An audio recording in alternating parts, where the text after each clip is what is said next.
fait. Si tu as un mot à dire.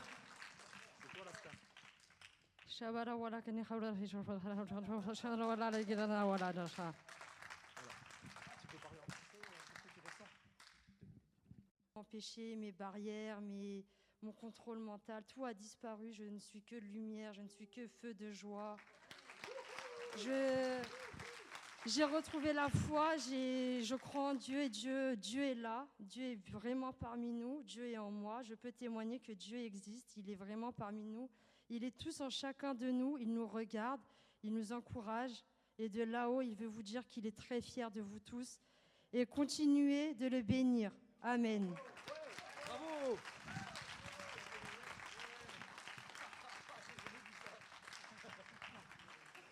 Alléluia. Maintenant, tu voulais témoigner aussi? Allez, viens. Je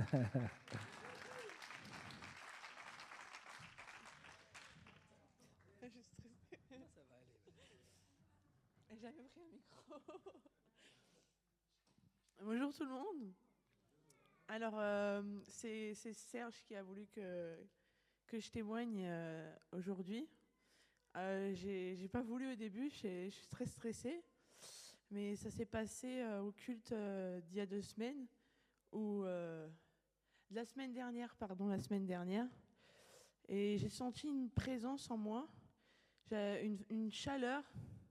Et Serge a prononcé quelques mots et a dit que le Saint-Esprit était descendu et avait touché quelqu'un aujourd'hui. Et je pense que c'était moi.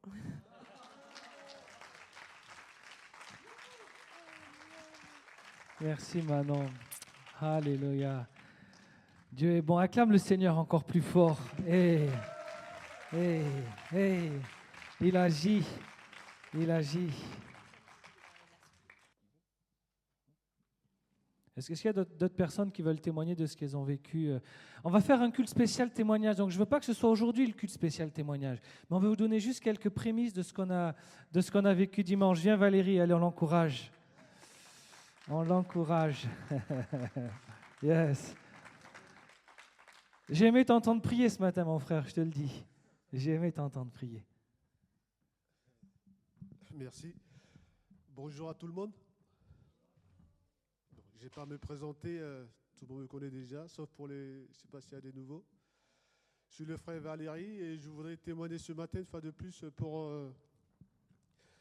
ce que Dieu m'a fait vendredi dernier pendant la première soirée de Chemin de Liberté.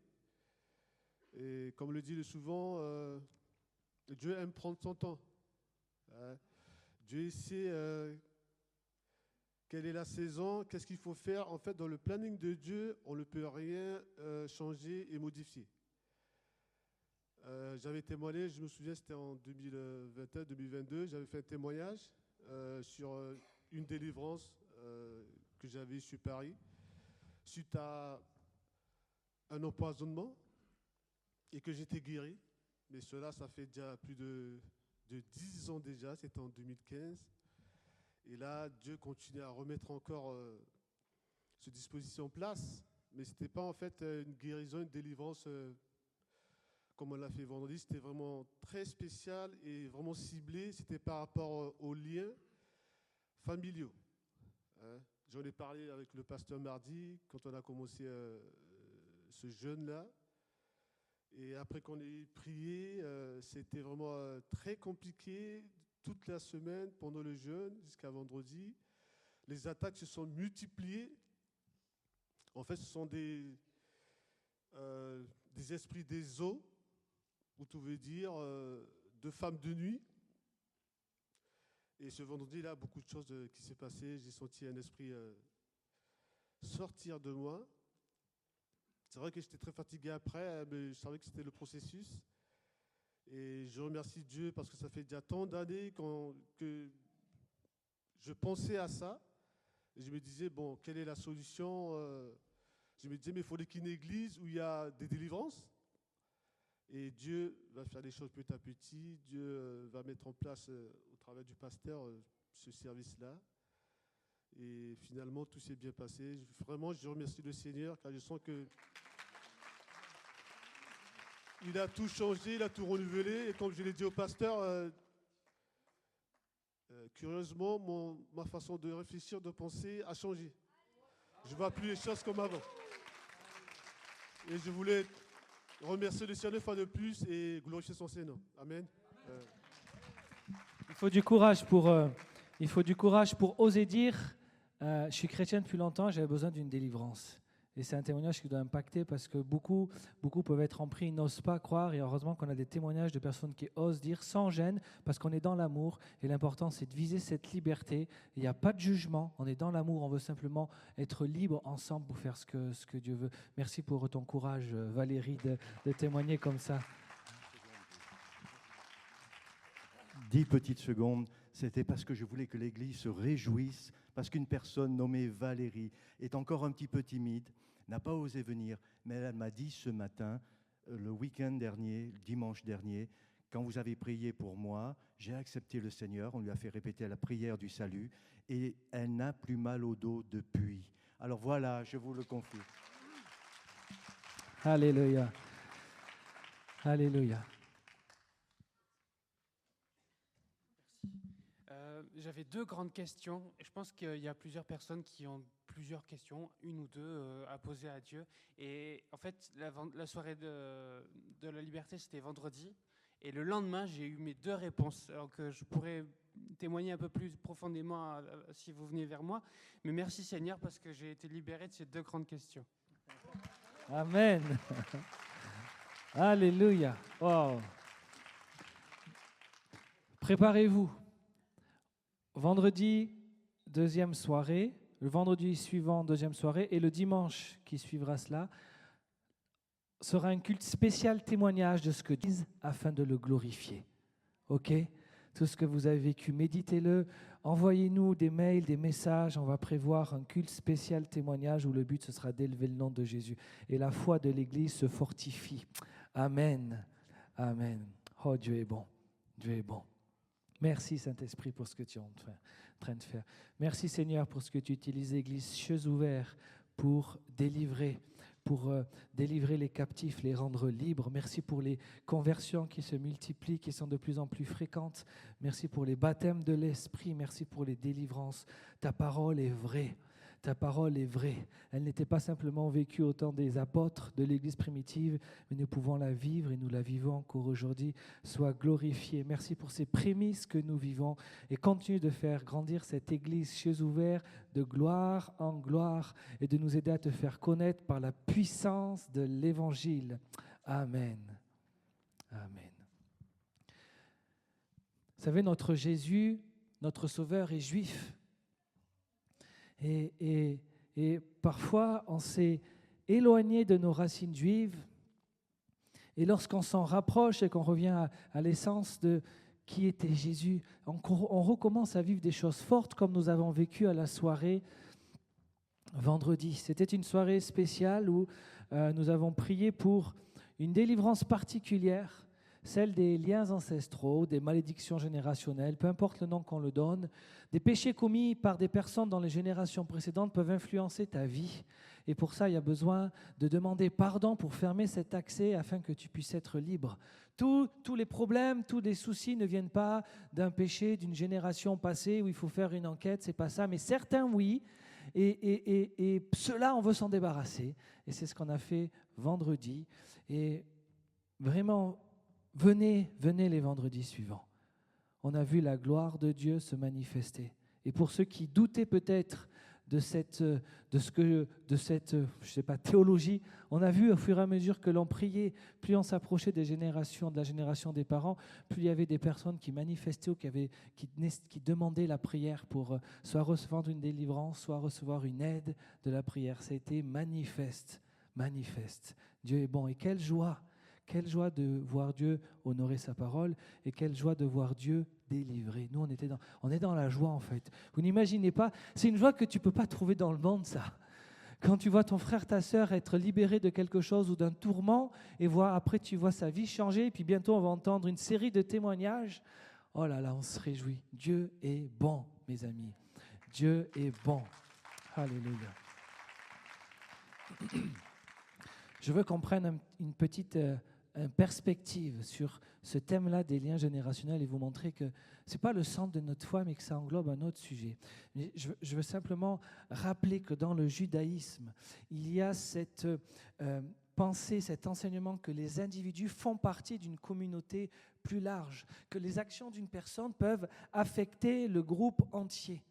Et cette vision dans le judaïsme que les Juifs pratiquaient au temps de Jésus, que Jésus pratiquait et comprenait, c'était dans leur ADN, elle était renforcée par les prières, par les rituels juifs, où ils demandaient pardon pour les péchés de leurs ancêtres. Et il y avait plusieurs, on pourrait faire une prédication entière juste sur ça, mais plusieurs éléments qui attestent qu'à ce temps-là, c'était une pratique qui était courante. Il y avait un livre de prières appelé le Sidour, où il y avait des prières quotidiennes hebdomadaires, dans lesquelles certaines des prières, pas toutes, mais certaines des prières, notamment les prières du matin, du midi ou même du soir, incluaient des prières où on demandait pardon pour des fautes que les pères avaient pu commettre. Il y avait un livre qui s'appelait le Magzor, et c'était un livre qui était utilisé, un recueil de prières pour les grandes fêtes. Et il y avait une fête qui s'appelait Rosh Hashanah,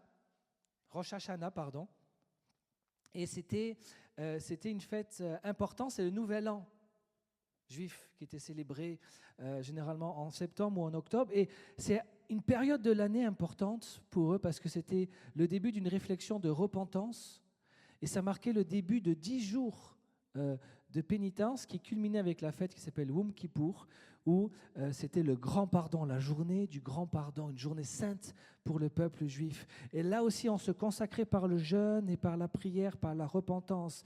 Et il y avait pendant ce Yom Kippour une prière qui s'appelait le Vidoui, qui était la confession des péchés. Et c'était une prière où on disait « Nous avons péché, nous et nos ancêtres ». C'était quelque chose qui était normal dans la foi juive. Et c'est normal que dans le Nouveau Testament, on ne trouve pas une théologie sur les liens ancestraux ou les malédictions comme on le témoigne, parce que quand les écrits ont été faits, ils n'ont pas été écrits, ils ont été écrits, adressés, ces lettres, c'est adressé aux personnes de cette époque-là. Et donc, ils ne s'imaginaient pas qu'il fallait, pour Morlaix, faire une étude pour rappeler « je vous rappelle qu'on est juif, pour nous c'est normal, on ne va pas vous détailler tout ça ». C'était inclus dans leur foi. Et lorsque l'on revient à cette foi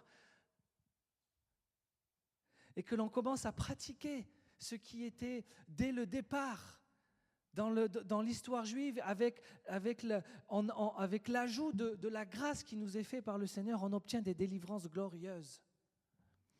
Et Acte 3, 19 nous dit ceci, « Repentez-vous et convertissez-vous pour que vos péchés soient effacés. » Quand Pierre prêche cela et qu'il parle à des Juifs, les Juifs savaient très bien que c'était leur péché, mais leur péché, les péchés aussi de leur père. Quand Néhémie est venu pour reconstruire la muraille, il a organisé un temps de prière. On le lit dans Néhémie 9, 1 à 3. Le 24e jour du même mois, les Israélites s'assemblèrent, couverts de sacs et de terre pour un jeûne. Ceux qui étaient de la descendance d'Israël, s'étant séparés de tous les étrangers, se présentèrent pour confesser leurs péchés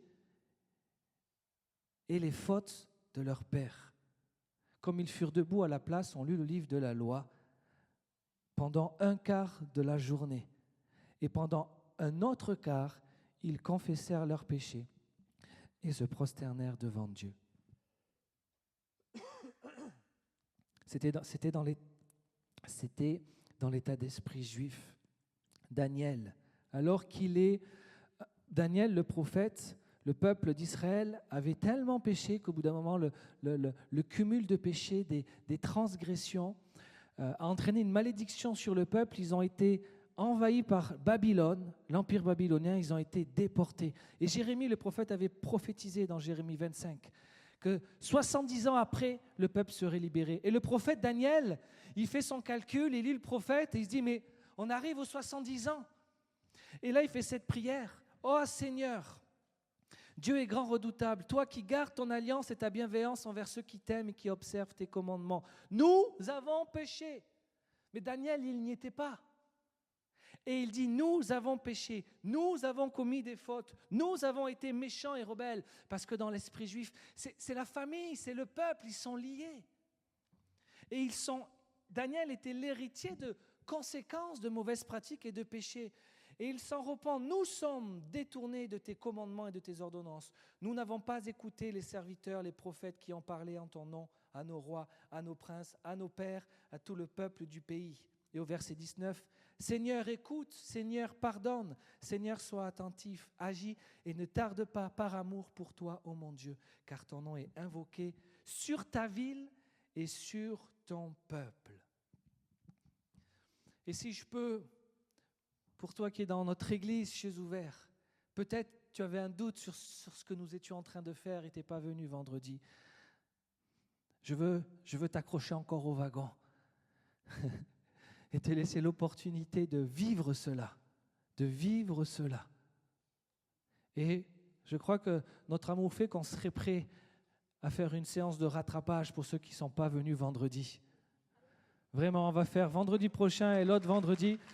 Mais ceux qui veulent, pour vous, rien que pour vous, on viendra et on priera pour vous parce que c'est glorieux et on ne veut pas vous laisser comme cela. Laissez-vous toucher par Dieu. C'est vrai pour une ville, c'est vrai pour la nation d'Israël, mais c'est vrai pour un pays. Dieu peut demander à un pays entier de se repentir. Dieu peut demander à une ville de se repentir pour les péchés, pour les autels qui ont été donnés, établis, montés à un département.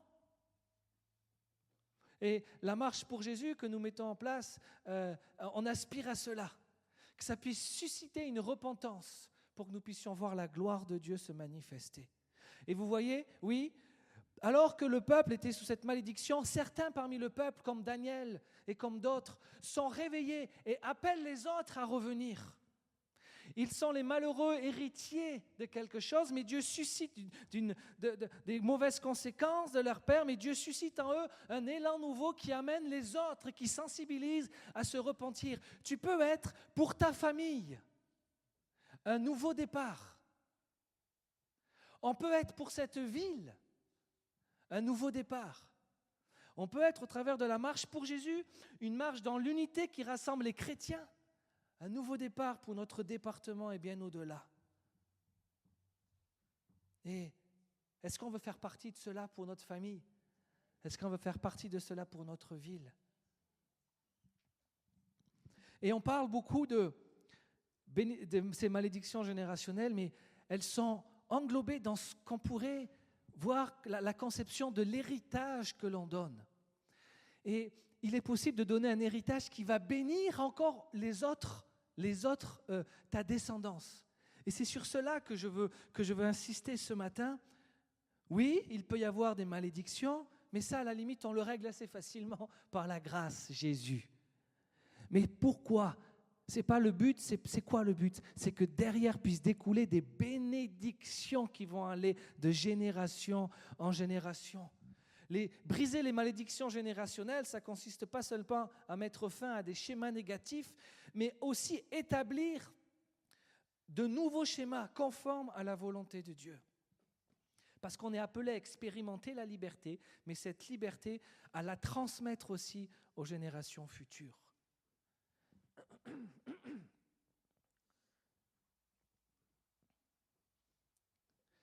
Dans Deutéronome 5, Moïse va rappeler la loi qu'il a donnée, les 10 commandements. Et on peut lire dans Deutéronome 5, « Approche-toi, écoute tout ce que dira l'Éternel notre Dieu. » En fait, pour le contexte, c'est le peuple.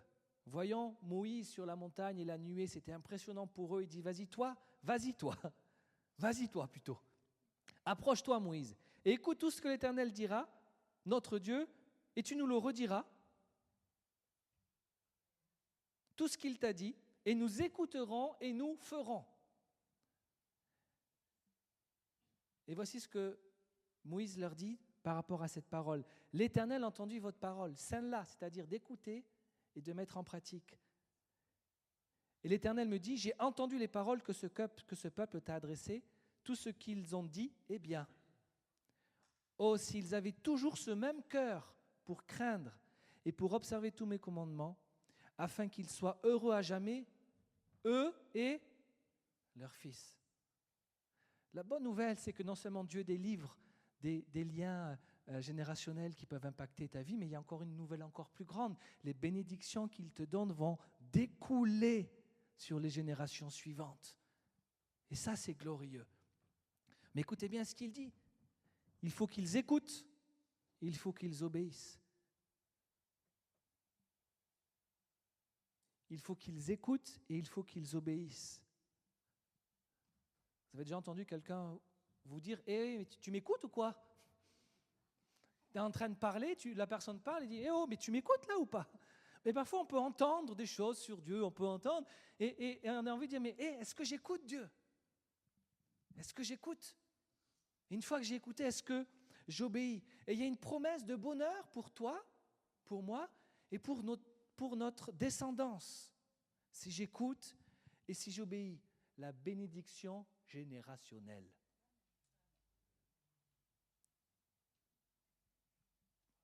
Deutéronome 6. Voici le commandement, les prescriptions, les ordonnances que l'Éternel, votre Dieu, a commandé de vous enseigner afin que vous les mettiez en pratique dans le pays dans lequel vous allez passer pour prendre possession, afin que tu craignes l'Éternel ton Dieu en observant tous les jours de ta vie, toi, ton fils et le fils de ton fils, toutes ces prescriptions et tous ces commandements que je te donne, afin que tes jours soient prolongés. Wow, une autre bénédiction. J'observe les commandements du Seigneur. J'amène mes enfants à observer les commandements du Seigneur. Ils amènent leurs enfants à observer les commandements du Seigneur. Et voici comment on passe d'une bénédiction qui se transmet de génération en génération. Tu les écouteras. On ne fait pas la sourde oreille. Tu les observeras. Tu les mettras en pratique afin que tu sois heureux, afin que tu sois heureuse. Moi c'est un beau plan, ça. Hein. Que vous vous multipliez beaucoup, donc une fécondité, et ça peut être sur le plan physique, mais sur le plan spirituel aussi. Comme te l'a dit l'Éternel, le Dieu de tes pères. Et voici un peu plus loin, verset 20, il dit « Lorsque ton fils, demain, te demandera, que signifient ces déclarations, ces prescriptions et ces ordonnances que l'Éternel, notre Dieu, vous a commandées ?» L'enfant s'interroge, mais il peut s'interroger parce qu'il voit ses parents pratiquer, il voit la communauté pratiquer. Tu diras à ton fils, nous étions esclaves du Pharaon en Égypte, et l'Éternel nous a fait sortir de l'Égypte à main forte. L'Éternel a opéré sous nos yeux des signes, des prodiges grands et désastreux contre l'Égypte, contre le Pharaon et contre toute sa maison. Il nous a fait sortir de là pour nous amener dans le pays qu'il avait juré à nos pères de nous donner. L'Éternel nous a commandé de mettre en pratique toutes ces prescriptions et de craindre l'Éternel, notre Dieu, afin que nous soyons toujours heureux et qu'il nous conserve la vie comme il l'a fait aujourd'hui. Les premières personnes qui doivent être au bénéfice de notre témoignage, ce sont nos enfants. Nous devons être des témoins pour nos enfants. Ainsi, la bénédiction va se transmettre de génération en génération. On va rappeler à nos enfants ce que Dieu a fait. On va rappeler à nos enfants comment Dieu agit dans notre vie. On va élever le nom de Dieu, la grandeur de Dieu dans le cœur de nos enfants. Et ils vont grandir avec ça. Et ils vont grandir avec cette image d'un Dieu grand. Et tu vas bénir tes enfants. Et tu vas bénir les générations qui suivent. Dès le lendemain de la soirée, j'ai dit, Elias, il faut que je te raconte ce qu'on a vécu hier soir. Joshua est trop petit, Samuel encore plus. Mais Elias, il peut comprendre ces choses. Et je lui ai expliqué le problème des générations. Alors je lui fais un rond, ça c'est une personne. Et puis après 2 traits avec les parents. Et puis les parents de ses parents. Et puis les parents de ses parents de ses parents. J'ai fait ça 3 fois. Je lui ai expliqué. J'ai pris un stylo rouge, j'ai fait, imagine celui-là, là, il a fait quelque chose de mauvais, puis regarde, avec une flèche, ça peut venir impacter la vie de cette personne, ça peut impacter la vie de cette personne. Et tu te rappelles, Elias ? Ouais. Et je lui dis, pour arrêter ça, il faut fermer les portes. Il dit, attends papa, c'est moi qui vais fermer les portes. Il a pris le stylo, il a gribouillé comme ça. Et là, c'est terminé. C'est terminé. Et j'ai expliqué comment la grâce de Dieu s'était manifestée. Je veux que mon fils, mes enfants grandissent avec cette réalité que Dieu fait des grandes choses dans nos vies. Je veux que mon fils grandisse avec un père qui peut lui demander pardon parce qu'il n'est pas parfait, mais que Dieu change son cœur, que Dieu le change et qu'il voit cela. Mais on doit transmettre. C'est pas tout de se dire, ah ça y est, je suis délivré de... Non, l'objectif après, c'est de transformer ces malédictions en bénédictions. Et en son temps, tu peux avoir eu un lien à cause d'une génération passée et avoir une... Et ça ne veut pas dire que tu ne peux pas être une bénédiction pour tes enfants, mais ce sera toujours imparfait, il y aura toujours quelque chose qui coincera. Tu seras toujours pas libre. Et Dieu veut qu'on transmette ces merveilles à nos enfants, et je bénis le Seigneur. Pour moi, c'est une conduite de Dieu qu'aujourd'hui, Marie-Jeanne nous présente des livres pour enseigner à nos enfants. Ce n'est pas le rôle de l'Église d'enseigner les enfants dans la foi. C'est d'abord le rôle des parents. Et on ne doit pas déléguer, bien sûr qu'on l'enseigne, mais ça c'est normal. Mais si les parents se déchargent sur l'Église, ce n'est pas bon.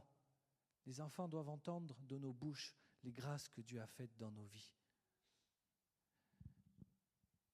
On raconte à nos enfants comment Dieu nous a libérés du peuple d'Égypte. Raconte à tes enfants comment Dieu t'a libéré. Raconte à tes enfants comment Dieu t'a libéré d'un esprit mauvais, t'a libéré de personnes mauvaises, comment il t'a aidé dans ton travail, comment il t'a...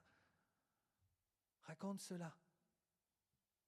Et si tes enfants ne veulent pas entendre parce qu'ils sont grands et que tu dois respecter cela, tu auras des petits-enfants, il y aura des personnes à qui tu pourras parler. 2 Timothée 1,5, c'est Paul qui lui parle. Il dit « Je garde aussi le souvenir de la foi sans hypocrisie qui est en toi et qui habita d'abord dans ton aïeul Louis et dans ta mère Eunice, comme j'en suis persuadé, elle habite aussi en toi. » Oh, la bénédiction générationnelle. Sa grand-mère s'est déversée dans sa maman. Sa maman s'est déversée dans Timothée et Paul l'a vu. Waouh! Garde le souvenir de cette foi. Souviens-toi de ce qu'elle t'a raconté. Garde cela. Tout ce que tu racontes, tout ce que tu as raconté à tes enfants, à tes petits-enfants, c'est une grâce. C'est des outils que tu permets au Saint-Esprit ensuite de réactiver dans la vie de ta descendance. Il va ramener à mémoire un témoignage que tu lui as raconté. Il va ramener à mémoire une grandeur. Mais ça, c'est possible que si on a transmis. Dans Actes 21, on lit « Parti le lendemain, nous sommes arrivés à Césarée. Étant entrés dans la maison de Philippe, l'évangéliste, le fameux Philippe rempli de l'Esprit qui a été choisi pour servir aux tables, rempli de l'Esprit, celui qui allait évangéliser des villes. Ils sont entrés dans sa maison et ils ont vu 4 filles, les siennes, qui prophétisaient. Ce n'est pas anodin que les apôtres retransmettent cela. Parce que le témoignage que l'on a de cet homme, c'était un homme rempli de l'Esprit, qui s'est dit, ma génération, mes filles, elles vont servir le Seigneur. 4 prophètes. Waouh! La bénédiction générationnelle. Et au passage, encore un exemple, la prophétie, c'est Dieu qui parle. Donc ces femmes parlaient. Elles annonçaient des choses qui venaient de Dieu. Pour ceux qui disent que la femme ne doit pas prêcher ni parler, il faut m'expliquer ce passage. Parce que la prophétie, elle est là pour édifier le corps de Christ aussi. Le prophète est amené à parler aux personnes, à l'Église. Donc mes chères sœurs, soyez encouragées que le Seigneur élève des prophètes dans cette Église. Ah non, que le Seigneur élève des prophètes dans cette Église. Alléluia. Des prophétesses, voilà, merci. Ah oui, c'est pour ça que vous n'avez pas bien dit Amen. Ah, je refais, vous avez raison. Que le Seigneur élève des prophétesses dans cette Église. Alléluia. Alléluia. Psaume 145. Que chaque génération glorifie tes œuvres, qu'elle raconte tes exploits.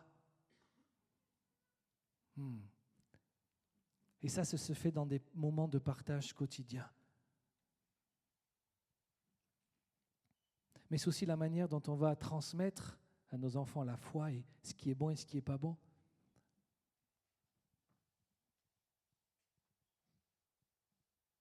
Je discutais avec mon père et mon frère hier.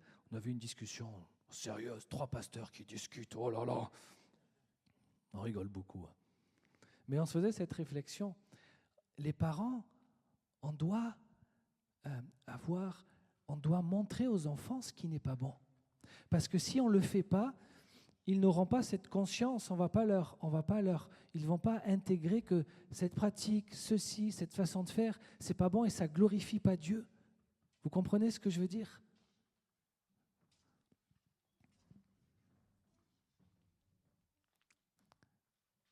Donc tout ce qu'on pratique, c'est pour aussi que tu sois libre de pouvoir transmettre et bénir les générations suivantes.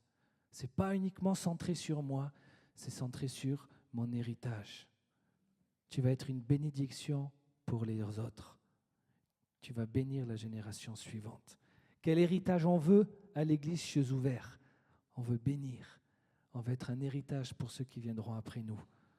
Sauf si Jésus revient avant. Mais il faut qu'on travaille comme si, n'est-ce pas? On travaille comme si. Et donc c'est une chose d'être libéré, et je terminerai par là, pour vous encourager aussi.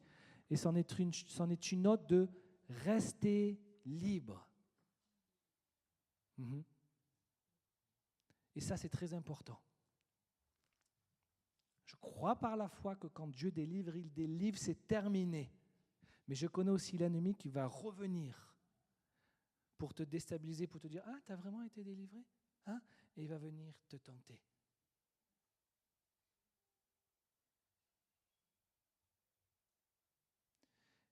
Et donc, je veux t'encourager, alors que tu vis libération sur libération, alors que tu vas être libre ce vendredi, l'autre d'après, ne retourne pas à ta vie d'avant. La repentance, je change. Avec l'aide de Dieu, par sa grâce, je ne reviens pas à mes œuvres d'avant. C'est pour la liberté que Christ nous a affranchis. C'est pour la liberté. Ne vous remettez pas sous le joug de l'esclavage, dit l'apôtre Paul. Sois fortifié, parce que le diable, l'ennemi, rôde comme un lion rugissant, cherchant qui il va dévorer. Il attend les moments opportuns. Et il peut te faire croire que tu n'as pas été délivré alors que ça a été effectif. Et tu as une autorité de refuser ces paroles et de dire maintenant je marche en nouveauté de vie. J'ai compris, j'ai vécu ce que c'était de vivre. Je suis une nouvelle créature. Je suis une nouvelle créature. Ne te laisse donc pas déstabiliser. La délivrance est une chose, rester libre, c'en est une autre. Et nous avons la grâce de Dieu et le Saint-Esprit qui nous aident. Parce que je ne veux pas être une source de malheur pour ceux qui viennent après moi.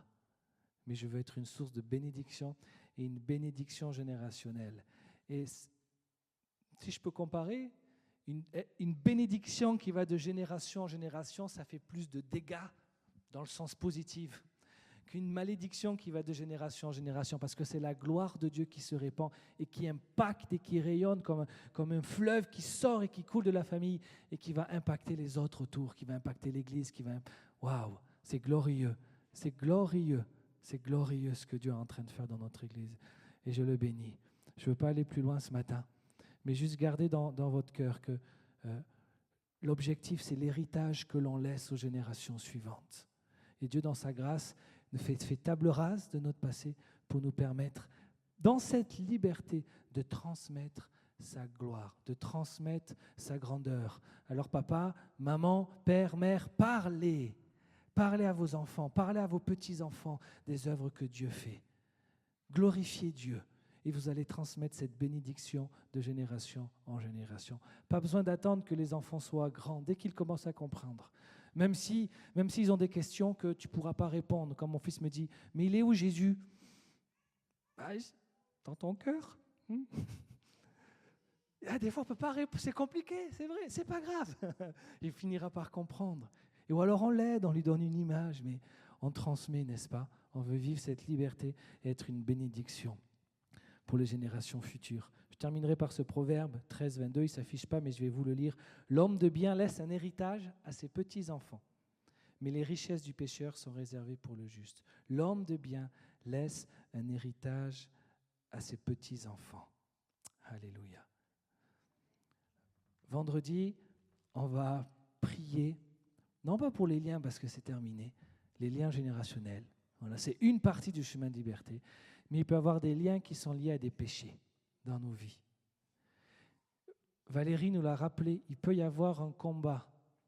Et je veux t'élever dans ta foi et dans ta maturité. Si tu rencontres un combat et des résistances à venir prier, dis-toi que ta place est là vendredi, d'autant plus. Appelle un frère, une sœur, partage tes combats pour qu'ils puissent prier pour toi. L'ennemi ne veut pas perdre le territoire qu'il a, mais à cieux ouverts, il va tout perdre. Ça a commencé. Et nous, on se réjouit vraiment. C'est vraiment l'œuvre de Dieu. Dieu est vraiment grand. Je me répète, mais c'est parce que on est émerveillé de le voir agir. Il n'y a que lui qui peut faire ça.